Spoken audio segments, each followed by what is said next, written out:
আলহামদুলিল্লাহ রাব্বিল আলামিন আসসালাতু ওয়াসসালামু আলা রাসূলিল কারীম আম্মা বাদ। তো আজকে আলোচনা হবে যে আমরা কিভাবে নেফাকির থেকে মুনাফিকির থেকে বেঁচে থাকতে পারি। এটা আমাদের গুরুত্বপূর্ণ একটা হাদিস। তো আসলে আল্লাহ সুবহানাহু ওয়া তাআলা সুযোগ করে দিয়েছেন যে এমন একটি আমল আছে যে আমলটি করলে আপনি নেফাকির থেকে বেঁচে যাবেন, মুনাফিকির থেকে বেঁচে যাবেন এবং জাহান্নাম থেকে বেঁচে যাবেন।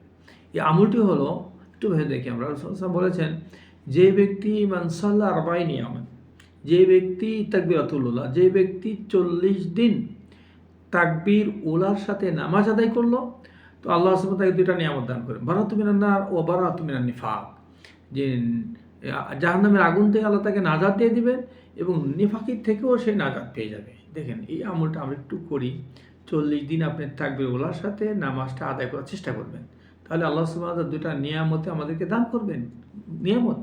তো আসুন আমরা এই নিয়ামতটা পাওয়ার জন্য তাকবীর উলার সাথে, তাকবীর উলা হলো যে আপনি প্রথম রাকাতে শামিল হয়েছেন, ইমামের সাথে প্রথম রাকাত থেকে আপনি শামিল হয়ে নামাজ পড়েছেন, ঠিক চেষ্টা করেন 40 দিন চেষ্টা করবেন ইনশাআল্লাহ। তো অবশ্যই আমরা চেষ্টা করব এই 40 দিন যদি আমরা জামাতের সাথে তাকবীর উলার সাথে নামাজ আদায় করতে পারি, তো আপনি দুটো নিয়ামত পেয়ে যাবেন। এটাই হলো নিফাকির থেকে একদম আপনি নাজাত পেয়ে যাবেন এবং জাহান্নাম থেকে আল্লাহ আমাদের সুযোগ করে দিয়েছেন। আসুন আমরা সবাই এই সুযোগটা নিয়ে চেষ্টা করি যে 40 দিন আমরা 5 ওয়াক্ত নামাজ জামাতের সাথে তাকবীর উলার সাথে পড়ব। আল্লাহ আমাদের সবাইকে মৃত্যুর আগে আগে এই আমলটাকে করার তৌফিক দান করেন, যেন আমরা সবাই 40 দিন যেন তাকবীর উলার সাথে নামাজটা আদায় করতে পারি। বারাকাল্লাহু ফিকুম, জাযাকুমুল্লাহ খাইর।